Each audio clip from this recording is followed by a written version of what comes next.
जी वजरी, अस्सलाम वालेकुम। कैसे हैं आप? ये रहा जी आपका पेपर जिसके लिए आप इतने परेशान हो रहे थे, और देखिए कितना आसान पेपर आया है। यहाँ पे लिखा हुआ है we are more critical than our ancestors, और एंसेस्टर का मीनिंग होता है फॉर फादर्स। ठीक है जी। और बाकी ऑप्शन यहाँ पे सूट नहीं कर रहे हैं। यहाँ पे इसके बाद लफ्ज बैचलर, ये लफ्ज है इम्प्रोवाइज। इस इम्प्रोवाइज का मतलब होता है मैनेज करना, बंदोबस्त करना। कोई चीज आपके पास अवेलेबल ना हो तो उसको कोई और जुगाड़ लगाने को कहते हैं। उसको आप यूं कह लें जुगाड़ लगाना, तो उसका मतलब मैनेज्ड होगा। ठीक है। और the corn could not be distributed to isolate का मतलब दूर दराज, तो उसके लिए रिमोट का वर्ड जो है ना वो बेस्ट होगा। इसके बाद दी एग्जामिनर्स वर पार्शियल। पार्शियल का मतलब होता है इंक्लाइन, किसी के तवज्जो होना। मतलब देखे ना, मैं कहता हूँ दो दोस्तों की लड़ाई हुई है तो एक आदमी ना मेरे दूसरे खाम खा जाना मेरी सपोर्ट कर रहा है, तो किसी की जो सपोर्ट कर रहा होता है उसको बाइस्ड हो जाता है, पार्शियल हो जाता है, उसको हम कहते हैं इनक्लाइंड हो जाता है। तो यहाँ पे इसका मीनिंग इनक्लाइंड के मानों में आएगा। ठीक है। इसको मैं हाईलाइट कर देता हूँ। ये आपका पेन आ गया यहाँ पे। ये है इनक्लाइंड। किधर चला गया इनक्लाइंड? ये ऊपर चला गया इनक्लाइंड। ये मैनेज्ड हो गया, और यहाँ पे आइसोलेटेड रिमोट के मीनिंग में हो गया, और ये है जी इंक्लाइंड बीटा ऑप्शन। ठीक है। इसके बाद ये वाला वर्ड है लिस्टर, वो द मेडिकल पीयर। पीयर का मतलब फेलो होता है, दोस्त होता है, या मतलब वो एक साथ जो काम कर रहे होते हैं उसको हम कहते हैं, जैसे क्लास फेलोज होते हैं। ठीक है। इस तरह ये रैंसैक, रैंसैक का असल मतलब होता है लूट मार करना, प्लंडर करना। कि मतलब किसी इलाके में बस्ती में जाना और उसकी तबाह बर्बाद कर देना, और फिर जो माल है लूट लेना। लेकिन यहाँ पर इसका का मीनिंग नहीं है, अटैक नहीं होगा इसका मतलब, यहाँ पे सर्च के मीनिंग में होगा। ठीक है जी। नेक्स्ट जो है वो बिहाइंड रैम्पार्ट। रैम्पार्ट का मतलब एम्बैंकमेंट होता है, इसको ना फसील भी बोलते हैं, दीवार जो होती है, किले की दीवार। और ये जो लफ्ज है स्कैम्परिंग, स्कैम्परिंग मतलब उछलना कूदना होता है, तो यहाँ पे उछला कूदना नहीं है, तो यहाँ पे रेसिंग है, तो यही हमारा ऑप्शन होगा।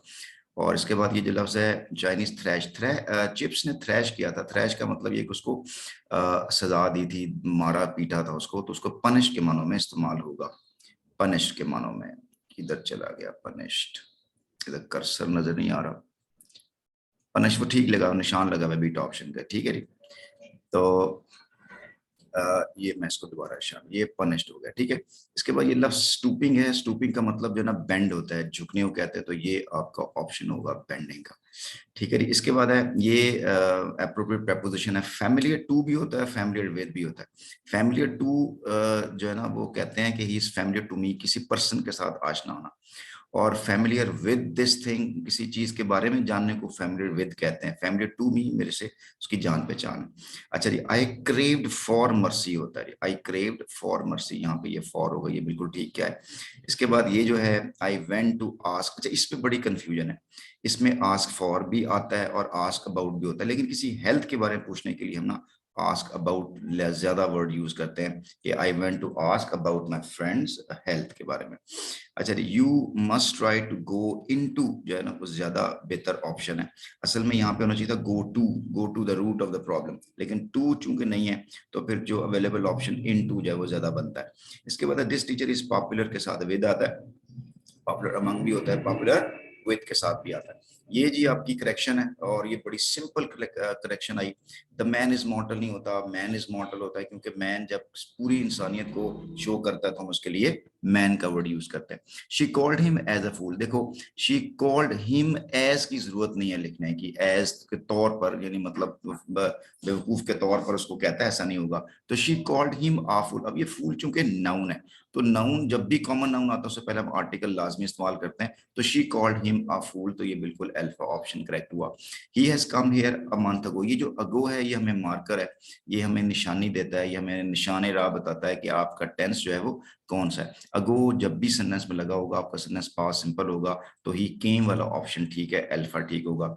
इसके बाद he gave me many advice. ये जो एडवाइसेज है ये ऐसा नाउन है जिसको हम प्लूरल नहीं कहते, तो एडवाइसेस तो होता ही नहीं, इसके साथ मैनी भी नहीं लगा सकते, तो हम इसके साथ पीसेस ऑफ एडवाइस लगाएंगे। तो आपको ये कंफ्यूज होता है कि पीसेस लगा हुआ है लेकिन एडवाइसेस तो लगाना नहीं था, लिहाजा ये हमारा डेल्टा ऑप्शन जो है हमारा करेक्ट होगा। इसके बाद ये है ही as well as I am going. ये जो एज वेल एज है ना, ये एज ए प्रेपोजिशन के तौर पर काम कर रहा है। जब भी दो प्रेपोजिशन दो सब्जेक्ट्स के दरमियान आए तो हमारा जो वर्ब है वो सब्जेक्ट नंबर 1 के लिहाज से आता है। तो ही के साथ जो है ना वो एम नहीं आता, ही के साथ इज आता है। तो देखें यहाँ पर बीटा ऑप्शन लगा हुआ है। ठीक है जी, आई होप सो कि ये आपके 20 नंबर तो पक्के होंगे और सही पेपर हो गया होगा, जरूर मुझे जरूर बताइएगा। बाकी अल्लाह ताला आपको आपका हामियों नासिर होगा। अल्लाह ताला आपको अच्छे नंबरों से कामयाब करे।